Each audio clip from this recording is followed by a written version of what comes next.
This is Profiles in Risk.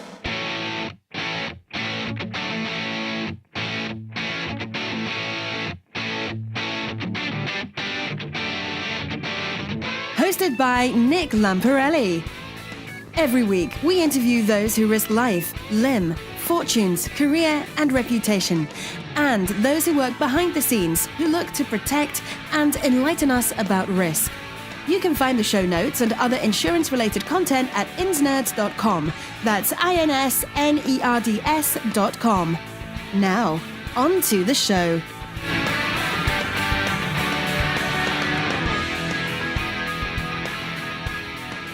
Hello, everyone, and welcome to Profiles in Risk. I'm your host, Nick Lamparelli. Today, I am pleased to introduce Bob Frady. Bob is the co-founder and CEO of HazardHub. HazardHub creates national databases of geographic risk hazards, including earth movement, wind, fire, and water-based. You can get a free hazard report at www.freehomerisk.com. I'll put that on the show notes. Bob, good morning. How's the weather in Southern California? Good morning. It is gray. I feel like I'm in Seattle, except I'm actually a happy person. So it's a little gray outside right now. Marine layer, or is it? It's a little marine layer. It got warm last week, but it's chilly. You know, we got to put our socks on this week, so it's a little chilly. My daughter's not too far away from you, and she FaceTimed me on Easter. And she's like, it's kind of chilly here. You know, it's kind of warm, but kind of chilly. Like you're in that in-between stage where you kind of need a light jacket. So yeah, that's very cool. You get to light jacket. It's very cold outside. Yeah. And it snowed here yesterday in New England. I saw that, and I had absolutely no sympathy for you. Like planes fly in multiple directions. Although I think it's going to be 60 today, so it might be warmer here than it is where you're at. So I hope so. I hope you have a nice warm day. Welcome. This has been a long time in coming. I've been pestering you for months. When are you coming on the show? When are you coming on the show? I think you're going to be in Des Moines at the Global Insurance Symposium. Correct. Fancy word for a bunch of insurance people talking about insurance stuff. And you're going to be talking about HazardHub. So let's start off right off the bat. In your words, what is HazardHub? Well, we try to tell you all the bad things that can happen to a property, which makes us really fun at parties. Insurance companies for the longest time have had access to some of this data. And what we want to do is, create more of that good data, but also we always want to make it free for consumers to be able to say, hey, what do you guys see about my property? So our belief is that a certain number of these people will use that information to help remediate their process or their property. Maybe they will, maybe they won't, but we want to make the data available to them so they know what insurance companies are using to help grade their site, if you will. Yeah. So what kind of data? I mentioned earth movement, wind, fire, water-based. Like what specifically are you compiling for the consumer or for the business third parties that are actually purchasing the data from you? There are altogether 46 different data sets that we have, and representing 225 different data variables. And I'm more than happy to go through each data variable in detail with you right now if you like. That would take like 3 hours, Bob. And I'd have to look some things up because we keep expanding. You know, what we're trying to do is to identify both some of the big risks and the smaller things. You know, we cover some of the basics. And so to say all the bad things is a little bit, it's true, but we also measure other things like how close are you to the shore? You know, and the shoreline in some places is way different than the saltwater line. We want to be able to measure both of those. How close are you to the fire station or the nearest 3 fire stations? Where's the nearest hydrant to your house? You know, these basic questions that insurance companies want to know. It's like, where do you live and how close are you to the hydrant? You should be able to answer that automatically, and that's what we're trying to do. Now, when you look at the perils that we measure, it's 5 main categories. You forgot our newest category, which is man-made. things like in air, people are very used to air-based risks like tornadoes and hurricanes and all the bad things that can happen from the sky that are not particularly water-based. We have a proprietary lightning model that other folks don't have, which measures the likelihood of lightning. Like if we have a lightning strike in Ladera Ranch, which is where I live, then it's newspaper material, or whatever passes for a newspaper these days. If it's in South Florida, it's like a Tuesday. Lightning happens all the time. Yeah. Then we've got the water-based risks, which are really ever expanding. You've got the FEMA data, which is good, but there's a lot of issues with it for one reason or another. And a lot of other people can go into what those issues are. We provide the FEMA data. We provide all of the FEMA data. The firm date, the base flood elevation, all of the data about the polygon itself, to give flood modelers really incredible sets of tools they can work with. But we also say, well, what if the FEMA data didn't exist? How would you measure flood risk for this property? And that's where the HazardHub flood model comes in, to say, all right, given the elevation of the property, given the elevation of the river, given the distance between the two of them, what does this look like in terms of risk? And we've seen that when people get surprised by flood, they are usually not surprised by HazardHub flood. And it causes some contention with your friends when you say, hey, by the way, you should get flood insurance. And they're like, I don't need flood insurance. I'm not in the FEMA zone. And that's okay. And then the big one that's come up in the last few years and got a lot more attention is storm surge risk.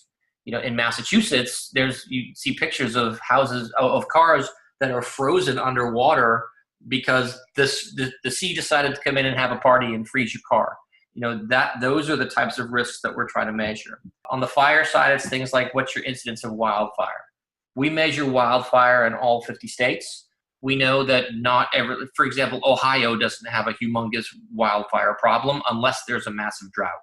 So we measure drought, we measure fuel type, but people thought that places like Tennessee and North Carolina didn't have a wildfire problem either, and they had some pretty massive wildfires. There's a drought going on right now in parts of North Texas and Oklahoma, which is fire prone anyway, which increases your incidence of exposure. So we got air, we got wind, we got water, we got earth, earthquake. Does the earth move under your feet is one of the big questions we try to answer in earth.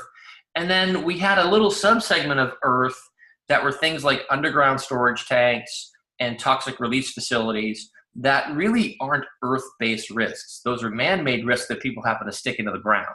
So we created a separate category called man-made, which is, where's the nearest underground storage tank? How many are within a quarter mile of your house or a mile of your house? Where are the nearest toxic release facilities? What sort of facilities, or what sort of toxins do they have at the site? Is it cancerous? Is it a potential groundwater contamination issue? So I think if you were able to summarize it, which I'm not doing a very good job of right now, it's when you buy a house in California, you get what's called a National Homeowner Disclosure Form, which is basically all the bad things that could happen to your property in California. That's sort of the map that we're using to try to make that national, to say, here's the risk of this property. Here's what the data is telling us about this property. And you can make decisions from there, whether you're an insurer or whether you're buying a property, to help understand what those risks are. Yep. No, that's great. You summarized it wonderfully.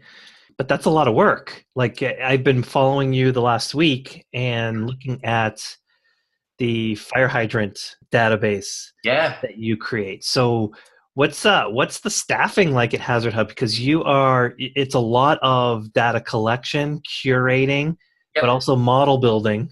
You mentioned your lightning model. So what's a day like at HazardHub? How many people are there drawing formulas on whiteboards? Well, it's a surprisingly lean staff, and the reason is because we have specialized our entire career in building geospatial databases. There's three tricks to this business. The first is, how do you get the base data? How do you get the files that will tell you they're really ingredients to the soup? How do you get the basic ingredients? The second part is, how do you turn those ingredients into a meal or into an answer? And then the third is, how do you make that available in scale? So those are the three things that we really focus on. our entire careers have been spent in the first two. And really the third one is where our technology play comes in, turning this into basically the most massive geospatial database in the cloud you've ever seen has been no mean feat. And we spent a couple of years planning this before we launched the company. So we spent a long time with me and my co-founders just really grinding through, okay, here's how we're going to do this, and here's how we're going to organize it. So the public face of HazardHub has been around really for about a year. The private face has been around for almost 3. So we were able to do, like a lot of Insurtechs say, hey, here's our product, and then there's no product for 18 months because they haven't built it yet. We did it the opposite way, where we spent 18 months building a product and then said, hey, here's our product. And I really like the way that the other guys do it because they generally get funding for that stuff, which is kind of cool. But we spent a long time really planning this out so we can do this with a thin staff. And you have 2 people, there's 10 of us all together, but you have a couple of people who are just obsessed about hydrants. If you looked at my phone, you would see pictures of probably 50 different hydrants from around the country, because we use that as part of our identification tool to make sure that the data that's showing is the data that's actually showing in real life. We want to vet it against real life. But when you talk about building hydrants, it is a painstaking process that OCD people are welcome to try to do this, because the obsession part is really the most important part. It is 625 right now, different local municipalities that we're dealing with. And we've got only 4,000 more to go. So would you say that when you complete this, do you think that HazardHub will be the database, the compiled database of fire hydrants? Like, you'll become the source to go to. There'll be no other place to go. Well, yes. Listen, there's one other company who I will not mention publicly who has a fire hydrant database, but it's not publicly available. If you want to find out where the nearest hydrant is located, we will be the source to go to, because we're the only company that makes it public. Yeah. Is that part of? I saw mention that HazardHub is a 3rd generation provider of data. Yep. That kind of what that means? Well, it means that, but also it means that as principals of this company, we've done something similar twice before. Between the 3 of us, one company was sold to another company, then another company was started that was sold to a different company. And I don't want to mention anybody's name. I don't want to get anybody, sensitive. But some of the biggest players in this market who have this data, it was built by our technologists and our science teams. So we know what they have. We know how it's built. We're not stealing anything. We're going way beyond what is currently available. This is the 3rd time we've done this. So what went so wrong in the insurance ecosystem that it's taken, since the advent of computerized technology, it's taken the insurance industry so long to get to this point where it required a smaller, nimbler tech company to come in and actually build these databases? What went wrong with insurers? I don't think that anything went wrong with insurers. I think the problem that we face, and the problem that every Insurtech faces, is that the insurance model, the basic business model of insurance, is a fantastic model. The law of large numbers works really, really well, and it covers up a lot of bad decisions. I don't want to say it covers up a lot of imperfect decisions. So if you have a loss, if you have a catastrophic loss for a year, in the next year, the law of large numbers is going to carry you through to make sure that you don't go out of business or become insolvent. So it's a really excellent business model that's been around for 300 years without our fancy technology. What we're talking about, so when you have a great business model like that, what can happen is people don't necessarily want to test. They don't want to sharpen the knife because they don't have to sharpen the knife. Now, what we're seeing from an Insurtech standpoint is that there are now a lot of people who are coming into the market who are not typical insurance companies, whether they're like a carrier, but they're actually an MGA, or whether they're a brand new carrier. They're saying, hey, there's a lot of new stuff out here that we can use to slice off that 5% of the business that's super profitable and take it away from you and let you carry the bad risk. And so the innovation, I don't think, is coming from the Insurtech providers like HazardHub. I think what we're doing is responding to the innovation of the MGA and carrier market, and even really the reinsurer market, that are like, what do you mean we're stuck with all these losses? How do we sharpen the knife? So it hasn't been that the insurance industry doesn't want to innovate. It's just that they haven't had to. And the suppliers of data to that industry have become very complacent. They don't innovate because their customers don't innovate. And now what we're seeing is a lot of innovation being forced into the marketplace. Companies like Lemonade, companies like Kin, and companies like, Coastal, that are really slicing this data up in ways that nobody has before, has forced the big guys to sit up and say, well, wait a second, maybe we need to compete a little bit more aggressively. And they're getting there. We know it's a slow process. We respect the fact that it's a slow process. But it's not us that's causing the change. We're responding to the change from the rest of the ecosystem. And we're sort of like, and people get scared of data. You're like, that's an awful lot of data. Now I have to analyze it. I'm like, well, okay, here's more data. Every time we complete a file analysis for somebody, we're like, oh yeah, by the way, here's some more data.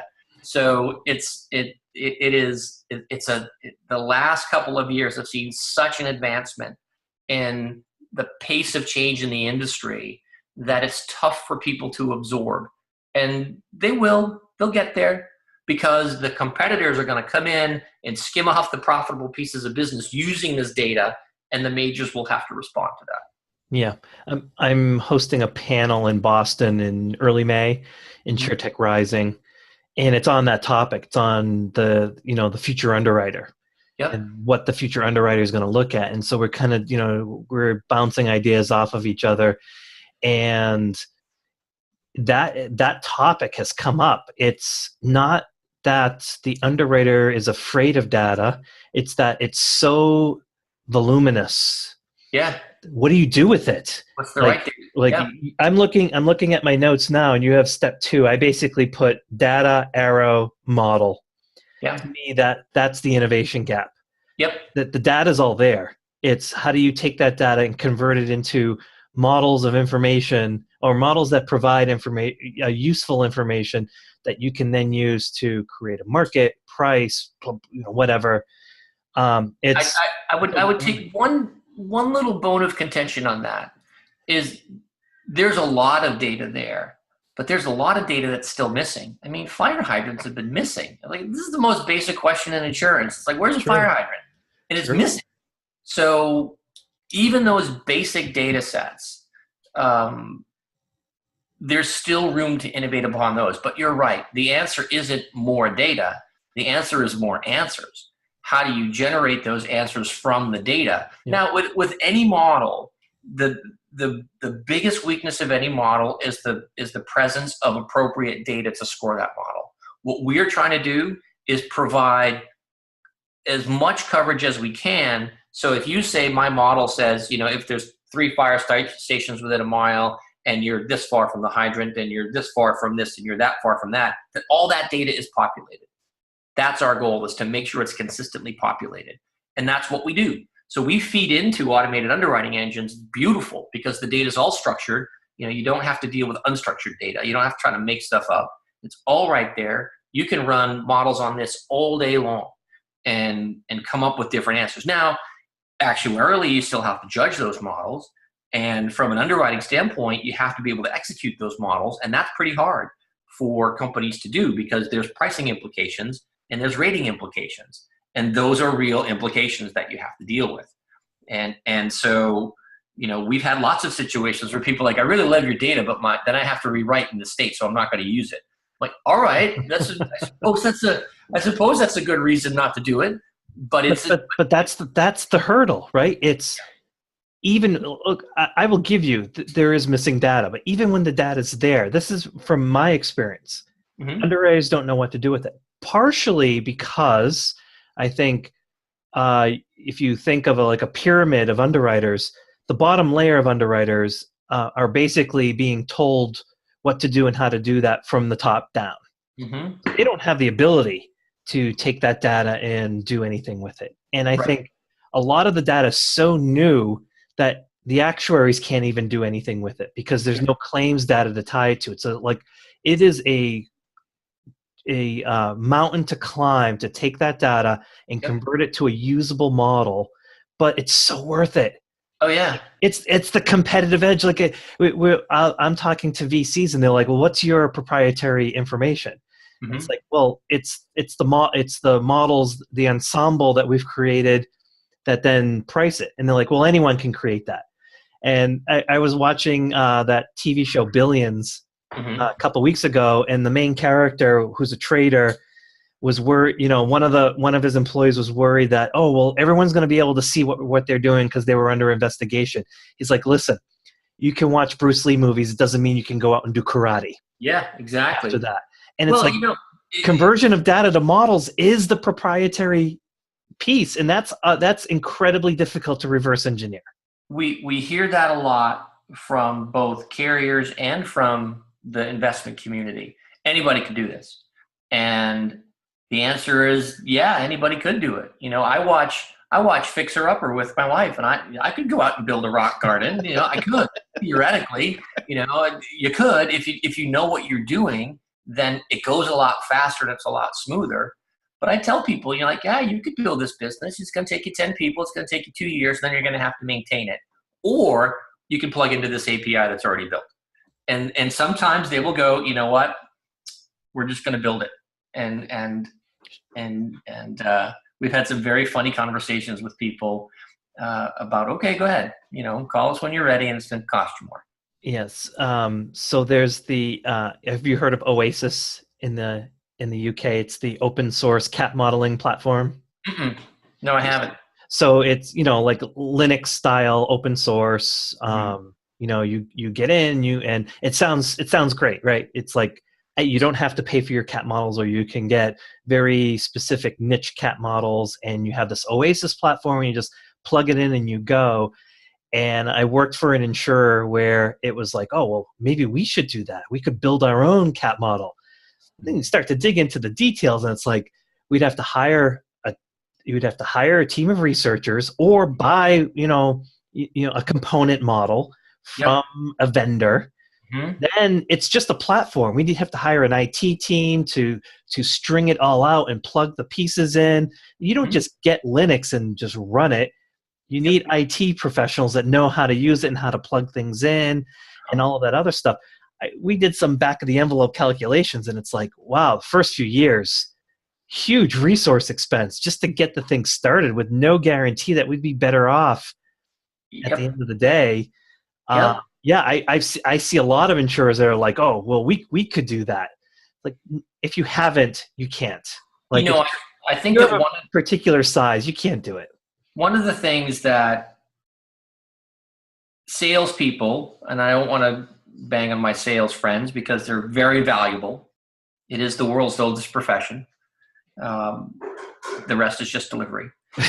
Salespeople will often ignore the cost of personnel in a solution. I mean, we do it. We tell you, here's what it's going to cost, but you still need somebody to hook to the API.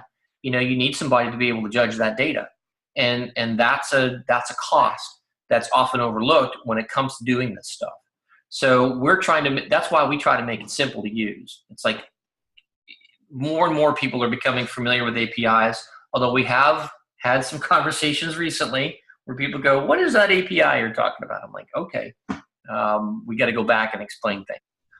But it is personnel dependent. You have to have people who can work with an API. You have to have people who can look at data and judge that data. And that's a challenge. There are a lot of people who are able to do certain portions of it, but there's a lot of people who are also afraid of being wrong. So they hesitate to execute. And listen, it's time. It's just time. People, it's all coming. It's just a matter of when people adapt to it. Well, I would have to say from an investment perspective, a fire hydrant data reminds me of reading like a Warren Buffett or Peter Lynch book. It's like, it's so boring. Yeah. Nobody's going to want to copy that. Oh, No yeah. one's going to have the patience.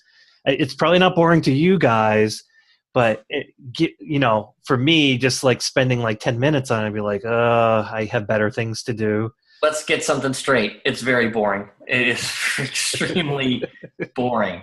And the most interesting part of it is places like New York and DC and LA, it's pretty straightforward to gather that data.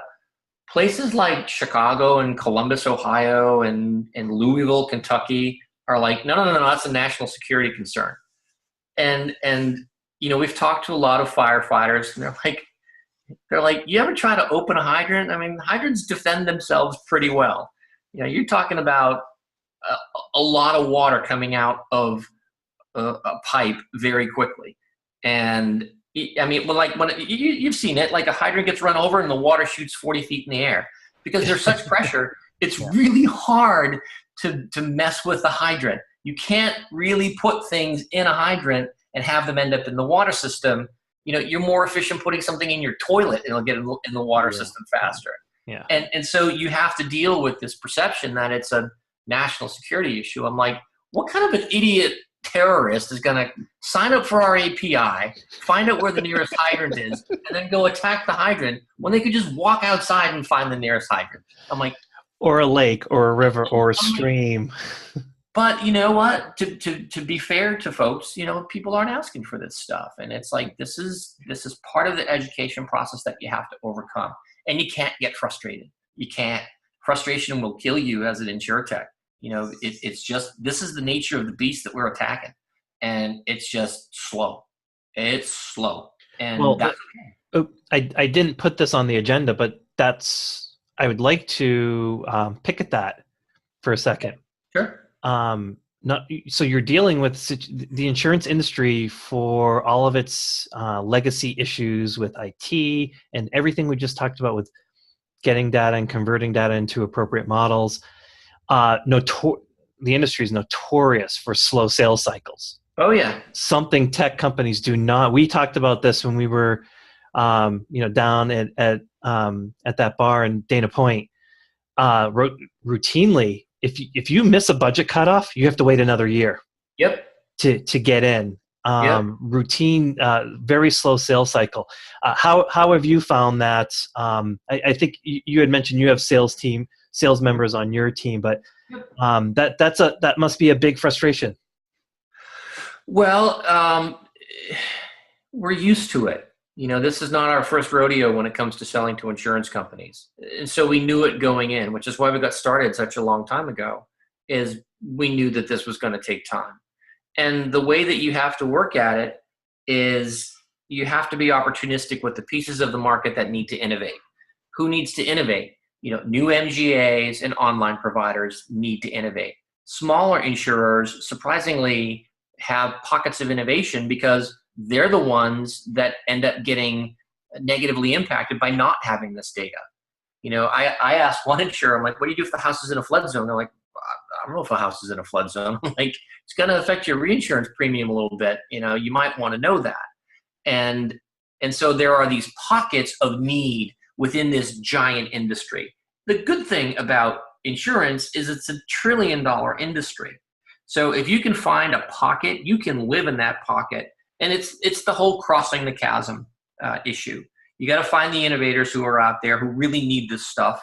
And then you keep repeating the message, and then you cross the chasm into the major carriers. And we're not crossed that chasm yet. We're still in the innovative stage. Yeah. We'll get there. It's just a matter of being patient.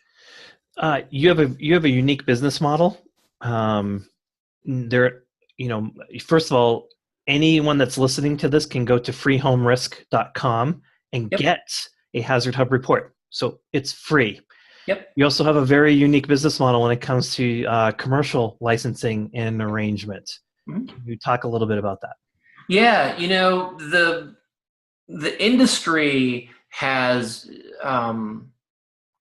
made it difficult to view this kind of data because they charge on the inquiry. They say, okay, what's the property? What do you want to look at? And how much data do you want to look at? And we're going to charge you for that, which is sort of like going to your insurance agent and saying, how much is it going to cost to insure this property? And the insurance agent says, well, that'll be $15 to find out. I'm like, that's a stupid business model. And it's sort of like, why does this exist? Why are we not taking the risk to share in the success of the company? So what we do as a default business model is we quote on the bind. We price on the bind. So you can use this stuff to quote all day long for free. You only pay us when you bind. And you can either buy the binds, by the year, or you can tell us how many you did last month and we'll bill you. The whole goal of this data is to make people aware of the risk around a property, whether that's an insurer who hasn't used it because it's too expensive, or a consumer because they want to protect their property. The goal is ubiquity. Get out there, get known. The easiest way for us to do that is to give it to consumers, but to also give it to businesses, to the carriers or the MGAs until they're successful. When you're successful, we're successful. And I just think it's kind of silly to not take that model. Why are you doing that? I mean, why? We've talked to some pretty major carriers and they go, well, we pull the hazard data because it's expensive after we bind. It's like, you're kind of a little bit pregnant at that point, and you have to go through declination. It's like, it's a big pain in the neck. Use it up front. We want everybody to use it up front. When you're successful, we're successful. Now, some people are like, if you're binding, 1 million policies a year, then they're like, well, we might want a license. We'll talk about that. That's fine. We're not immune to the fact that people want different pricing options. We find what's best for the company. But our goal is always that we want it to be a shared success, and we charge you on the bind. Yeah, I think it's so important for any Insurtech founders or startups or anyone that's related in that industry. It's so difficult to sell into it. You have the experience of selling into it ahead of time. It's such a huge advantage, not being just a pure tech person, not knowing anything about the industry. How do you sell into it? And then this small thing of, everyone in the industry is hoarding their data and forcing you to buy it every time you look at it. Yep. And you came up with a model that's like, well, no, you can look at it as much as you want. And when you win, we'll get paid. And if you don't win, well, we shouldn't be charging you. And I think the insurance agent charging to get a quote is the exact analogy. Nobody would put up with that. But for some reason, the industry has. So I think, hats off. You're the only one that I know that does that. And I think it's brilliant. Thank you. I just gave away a company secret, I suppose. Now the rest of you are going to try to do that stuff. But no one's going to do that. That's how the insurance company gets paid is when they win. It's like, you win, we win. It's one of those things where it's like, well, anyone can do that, but nobody does. Yeah. Anyone could, again, I can go build a house theoretically, when you're a small company and you're trying to make a difference in the business, you have to do things differently. You can't be just a Me Too player.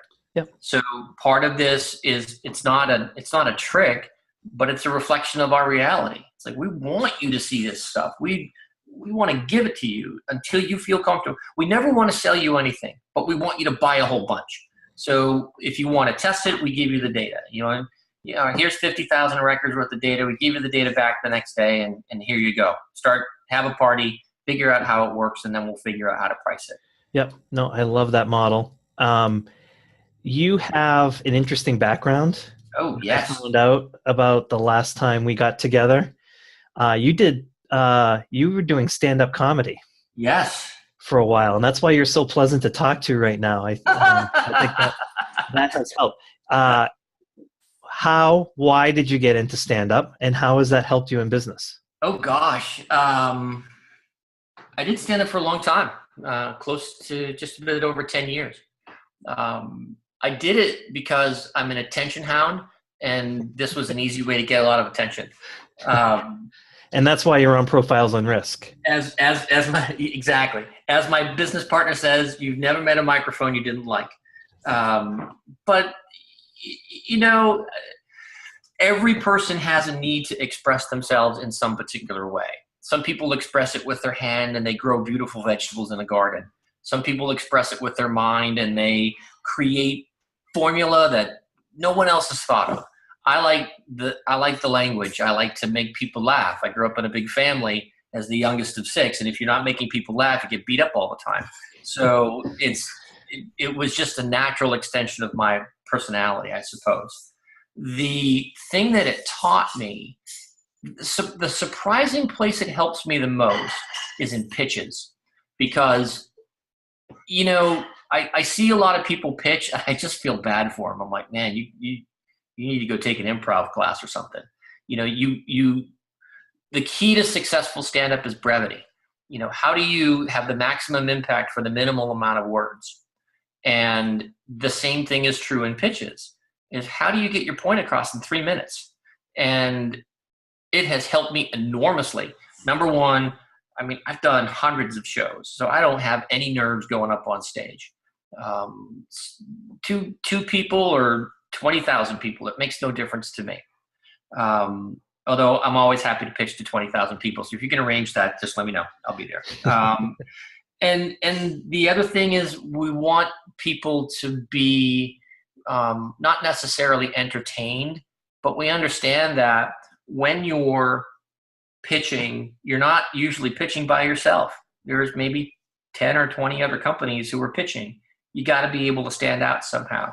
So we use stand-up and we use brevity to get our point across in a way that I wish a lot of other startups did, because it's tough to sit through some of those pitches. It's like, come on. Or not, because you do stand out. I was there at Plug and Play last fall, and you stood out because you came out, a couple of quick jokes, got the audience laugh. Now you got their attention. Yep. Plus, it sets them at ease, right? Yeah. I think adds to an element of trust. It doesn't necessarily show your credibility, but it sets them at ease that you're not selling them something. That there's something authentic beyond just you trying to get them to give you money. Yep. There's something a little bit deeper there. Well, you said something that is very interesting in establishing trust. I think one of the things that the insurance community fears, the fear of missing out. There's so much technology out there, and there's so many things that can be done. People are afraid of looking stupid, and sometimes I think that the Insurtech community doesn't do enough to understand that these people are buffeted by this stuff, and they need some level of human connection to the company. Not that we've necessarily set out to be the human connection to the company, but we're like the fun, friendly guys of hazard data. Listen, we can tell you your property might burn down, but at least you'll have fun knowing it. But it's like, we unleashed HazardHub last week at another plug and play event. And whenever we talk about hydrants, we know what people think. Like, just GPS the dogs and everybody will be fine. And so we showed a picture of a dog sniffing out a hydrant, and everybody laughed, and it was fun. But it's to humanize this stuff. We know that this is new information. We know that this is somewhat frightening information for people because there's so much of it and they don't know how to deal with it. We want to eliminate that fear. And so part of what we do in our presentations is we work to say, hey, we're just a bunch of regular guys who are trying to figure out this problem just as much as you are, and we understand what you're going through, and that's why we make it easy to do business with us. It's still a slow process. It's not like people are like, oh, I love the new hydrants, but it helps us quite a bit to gain that mind share, because the other thing is you're just talking to people, and people want to know that they can just talk to you and they can enjoy that. And listen, insurance people aren't necessarily the most social people in the world. No disrespect, but it's true. It's like not the most social people in the world, and that's okay. That's what we're dealing with. Listen, an actuarial party is not going to go off the rails, after midnight because everybody's at home in bed, which is hilarious when we run free home risk reports for people in the insurance industry. It's like some of the safest neighborhoods you've ever seen. It's like, insurance people just avoid risk. And what we want to do is connect. We want people to understand that we're trying to help them here, not scare them. Yeah. No, I love that. And I think one thing that stands out is if I were in VC shoes, I would look just a tad bit less on the idea itself and a tad bit more on the team that's trying to execute it. Because in the 1 trillion, actually globally, if you count all insurance, it's like 5 trillion. Mm-hmm. When you look at that massive market, it's teams that have to execute in a very complex environment, and it's not really the idea. It's not really the proprietary information. Of course, everyone would like to get it, but I'm not sure there is an Uber or a Google of insurance. I think there are teams that are trying to solve problems, and who can execute on that. It's an interesting. It's the venture capital world is so fascinating to me, primarily because I don't completely understand it. It's sort of like triplets, I suppose. It's like people who have triplets get it. People who don't look at the triplets and go, that would really be interesting. The venture capital world is an interesting world. We've been bootstrapped the entire time. And it's not that, listen, if any VCs are listening, we're open. But everybody's trying to solve the $100 million or $200 or $1 billion problem. They're all looking for $1 billion valuation. And the business isn't mature enough now to support that, except for some very few companies. So I think that a venture capitalist who is looking for $1 billion exit on an Insurtech, that's going to be a thin market. But somebody who's looking for 100 or a 200 or a $300 million exit, there's a ton of companies out there that fit into that spot. And so finding that match between the expectations of venture capital and the team is really, I would guess, the trick. But then again, I've never had triplets, so I can't really tell you what that There goes your comedy again. To me, the way I describe it is it's the distribution curves differently shaped. There'll be more success stories. So fewer failures, more success stories than what a VC would expect in tech, but the tail isn't as fat. Right. So you're not going to get a $10 billion company. Like it's not going to happen. No. But you could get, like you said, a bunch of $100 million companies. Yep. So it's, setting those expectations correctly. So cool. I want to transition over to, I want to stay on the personal stuff. Okay. So we talked about your comedy. Yep. By the way, would you ever consider doing that again? I retired. I did my last show 3 years ago in January, and I've been asked a lot to come back and do more. It takes away from my family. That's time out of the house, and I'm traveling so much with business that you only have your kids for a certain amount of time, and you got to pay attention to that. Yeah. So, listen. I could still get up and do 20 minutes and kill over less. You're killing us now. Yeah, but what the comedy business is like the insurance business. It's a long, slow slog through a lot of frustrating experiences until then you're an overnight success. It's like there are no overnight successes in comedy. It's like those are people who have been on the grind for a long time. And it's very, very similar and somewhat depressing to realize the parallel with Insurtechs. It's a long, slow grind.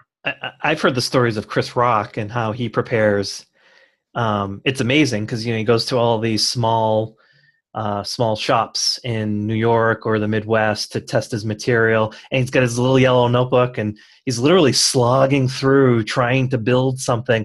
Yeah. He gets up on stage, you see him on HBO, and it's just like, man, that guy is the funniest guy ever. But he needed months Yeah. to kind of craft that and figure out what worked and what didn't. By the time this podcast goes live, we broadcast it, I interviewed someone named Evelyn Fisher, who is a quiet insurance data analytics person who wrote an article on LinkedIn about her attempt to do stand-up. Oh. And I did the whole show on that and how important that was for her, but how important it was, how she thought it could translate for other insurance professionals. And I keep going back to comedy because I'm fearful of getting up on stage and telling a joke and not being able to make someone laugh. So I have a fascination with people like you. When they don't laugh, that tests your mettle. That's how quick are you on your feet? And frankly, I don't talk about stand-up all that much because I'm not sure how people view it. Do they view it as a positive or negative? And I'm not like the guy who was the former head of Twitter. I forget his name. Not the recent one, but the one before that. They're like, he's the head of Twitter and a stand-up comic. It's almost like an insult. It's like, oh, and he does stand-up. It's like, you pat him on the head. Oh yeah, he's a stand-up. I'm like, and he's a professional wrestler. Stand-up is impossibly difficult to master. Yeah. It is really hard. I mean, you see people, and it bugs me. You see all these actors, they go through their stand-up phase and then they show why they shouldn't be on stage. It's really hard. I mean, some of the best social satirists that we have are stand-up comedians. They give insight, and they have to present it in a way that doesn't piss everybody off. You have to nuance things in a way that most people just don't understand. And I remember I did a show one time where I just forgot all my jokes and just staring at a white light with 200 people in the audience, not knowing what your jokes were, is a humbling experience. Yeah. But then you just go back to, you have a little mental file catalog and you go, okay, I'm going to go back to this show and I'll repeat this show and it'll be fine. And so I think everybody should try it. It's really fun when you get to the point of knowing. It's like now I'll do something if the joke doesn't work. I'm like, okay, all right, next one's coming. I'm going to get you on the next one. I'm going to get you on the next. Oh, and just wait. You don't even know what's coming because I've had enough experience to say, I've done hundreds of shows, and I know that these jokes kill at 90% of the shows. And I know that between all these 10 jokes, that 8 of them are going to be great and 2 of them may not work for this particular audience. So you have that confidence that you bring to the stage, and it permeates your life. You realize that you can say things that you were afraid to say because you're not worried about the results. Are you not worried about the consequence? You test enough. Stand-up comedy is the ultimate testing platform. There's a lot of A/B testing in stand-up comedy. Does this flavor of the joke work? Does this flavor of the joke work? Does this word, does that word? So I suppose it makes me very comfortable with testing because you have to test a lot to come up with that sort of one-liner that really kills.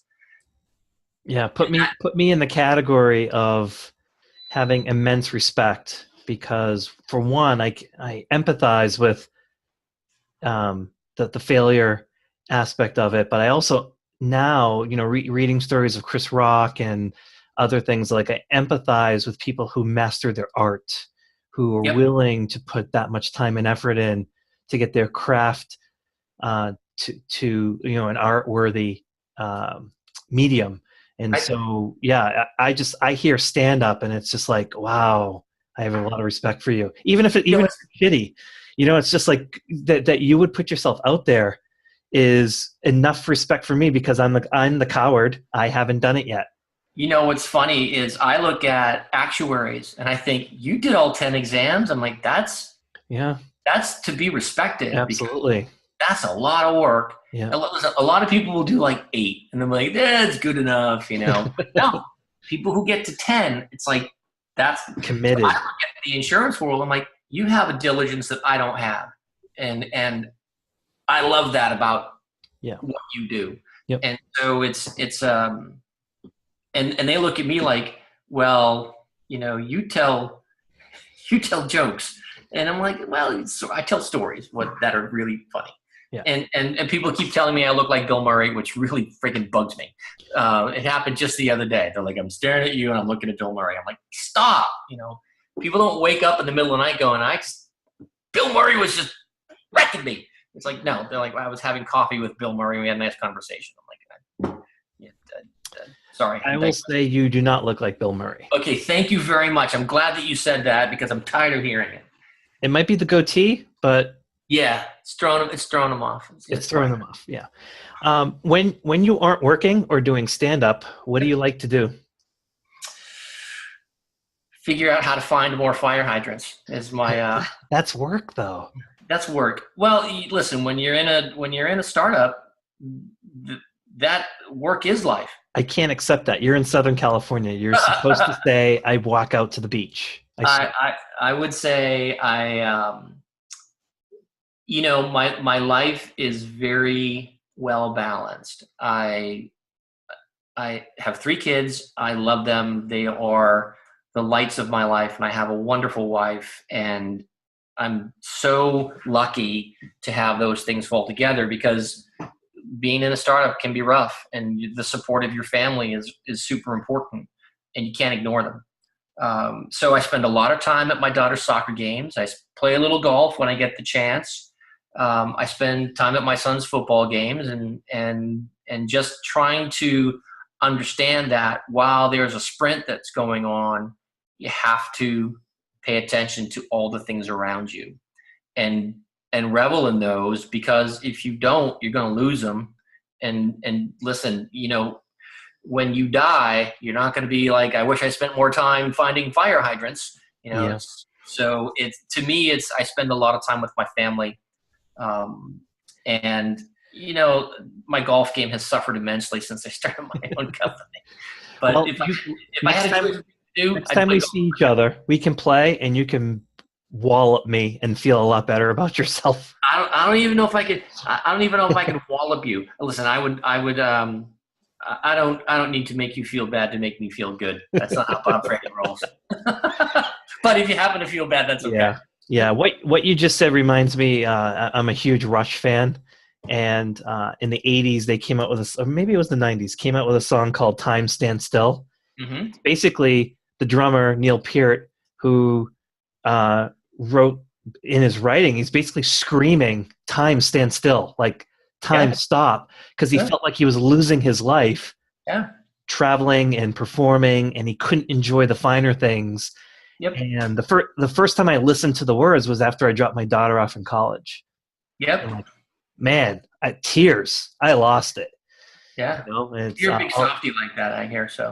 Yeah, I am. But are you tearing up right now? Don't you do that? I mean, not on a podcast. No. You're absolutely right. And one of the reasons why I stopped doing stand-up was because the next stage was to go on the road. And some people can handle that, and I couldn't. You have to know what resonates for you. Some people can start a business, and some people can't. You've got to find out what works for you, and you got to revel in that. And so, my kids are all teenagers, and they're going to be gone soon. So I want to be able to. Gosh, I sound like a self-help book. I really want to. I'm not building this business to build a totem to myself. Who cares about that? It's about doing some good for people and being able to live the kind of life I want to be able to live. I love that. A man's got to know his limitations. You did. I love that. I think we're going to name this podcast "A Balanced Life" because you said those words, and it rings. So it's what we're striving for. Doesn't mean we're there. It means what we're striving for. Yeah. What tools or techniques do you use to stay productive?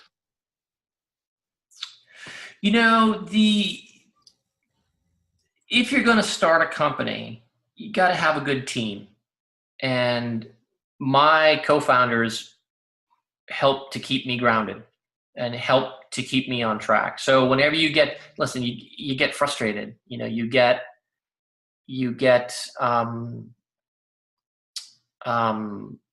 stopped, you get stuck sometimes. And having good co-founders, sounding boards, helps to get everybody back on track. I couldn't have started this business by myself. I keep thinking that I could have, but really I need the sounding board of my co-founders to help keep me sane and keep me productive. So a lot of it is, have people you can talk to. You have to have sounding boards just to make sure you're not going to go crazy. Whether it's your family or friends or coworkers, or you're using something like Vistage or one of those, CEO companies, great. Have somebody to talk to. I have a business coach who I bounce a lot of ideas off of. I mean, I figured if Boris Becker had a tennis coach and he was the best player in the world, then why not have a business coach? So, I have a coach. Yeah, coaches are great. They help keep you on point. I'm constantly trying to figure out ways that I can improve the life of my customer. It's like, what information can I get for them that they don't have that would be really cool to have? And that's really fun for me. That keeps me motivated. It's like, I'm not building this for myself. I'm building it to help you. How can I help you? I mean, you're going to pay me, and that's really nice. But what can we do? How can we push this ball forward? And then the other thing is you got to write stuff down, which I hate. I hate writing stuff down because then it's real. But you got to write it down. You got to look at it, and you got to go, this is what we want to do. You got to set milestones, not to meet those milestones, but to aim for those milestones. Like we're developing a new product and I have to put all the milestones together. It's like, then it becomes real, unless you write it down, it's not real. It's like, and this is the thing from to go back to stand up for a second. I used to write jokes in my car because when you're a stand up, you drive a lot and driving to gigs and you think of jokes in your car and you're like, this is the best. People go, oh, this is awesome. I'm going to do this. And I'll get out of the car and I'll do the joke and it just falls over flat. Like crickets, like people are like, what are you thinking? You're weird. Don't say stuff like that. And but the point is, until you actually say the words, until you actually put it to paper, it's not real.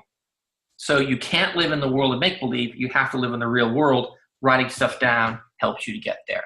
Yeah. And reading the inspirational book every now and then. I like to read about people who have made it. Like our good friend Big Poppy. Love that. Because it helps me to understand that, everyday people have been able to overcome things and do great things. You just got to keep working hard and be patient. What other inspirational books besides the Poppy book? We've got Bill Walton, Back from the Dead. Bill Walton. But we've also got things like Bill Bryson, which is a short history of nearly everything. And let me tell you something, it's not a short history. It is really a lot of work. Things like, this is a great book, The Power of Habit, by Charles Durning. Excuse me, did I say Durning? Dunning is just terrific. You train your mind to win, and you'll win. You got to believe in yourself. You got to overcome. You got to be tough. People will beat you up. People will tell you no. You got to overcome. And all of these books really, if you look at all of these themes, it's the same theme. Just keep being tough, keep working hard, keep moving forward, and some level of success will come to you. I love that. And an hour has flown by. It's been an hour? It is. Wow. Yeah. So I need to respect your time. In your morning, because I think you're going to go surfing or something. Dude, it's offshore today, man. It's not glassy enough for me to go. or go find another hydrant. Dude, all the exciting things. I have been in California for 20 years, so I can use dude and gnarly whenever I want to. Of course you can. It always surprises people when I use gnarly. For anyone that's listening that hasn't been to California, those are not stereotypes, or they are stereotypes, but they're true stereotypes. That's how people are. They are. It's a surfing hippie, culture, valley girl culture, depending on where you are. Dude, I went to Plug and Play the other day, and there was a guy there in a suit jacket. I'm like, what are you doing? What are you doing? Why are you wearing a suit jacket?